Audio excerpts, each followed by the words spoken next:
Hey guys, Janet here. Parents Never Give Up. Avery and I are parked here in the car and we just want to have another little chat about self-harm.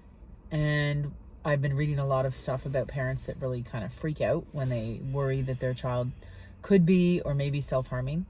And Avery and I were just touching on, back when I thought or knew she was self-harming by that point, what her feedback was on that and how a parent can maybe approach their child that they think is self-harming or they're pretty sure is self-harming. Yeah.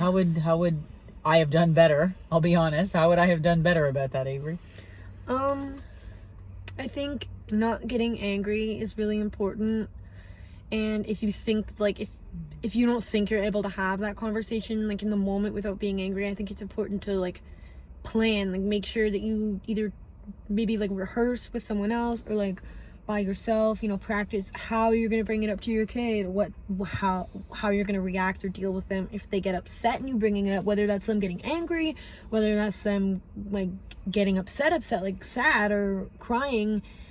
I think it's important for the parent to not get angry, or because I feel like getting angry is just it would make me feel worse in that moment. So on behalf of all the parents listening to this, when I get angry, and it's fear, because here I am looking at, we know what you've had to deal with.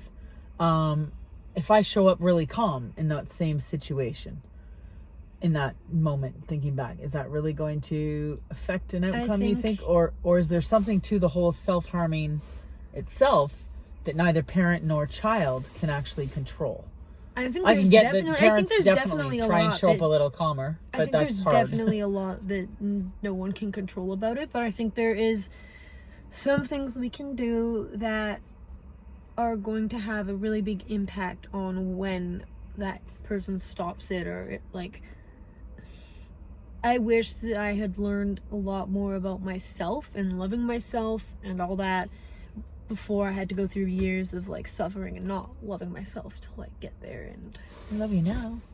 No, I loved her then too. I loved her always. No, but I don't know. It sucks. There's no way for it to just stop, or parents to. So takeaway would be a parent in my position who's scared shitless, but still, learning all about this to try and show up as calm as they can show up. That would be helpful. And just be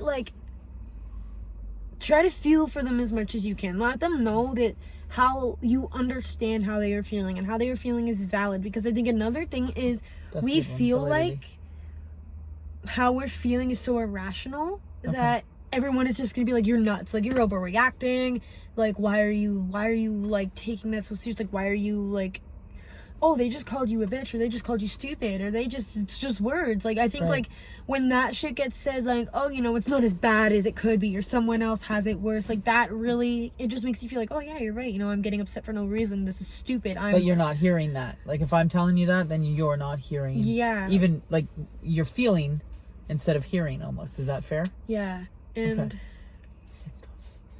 I don't know.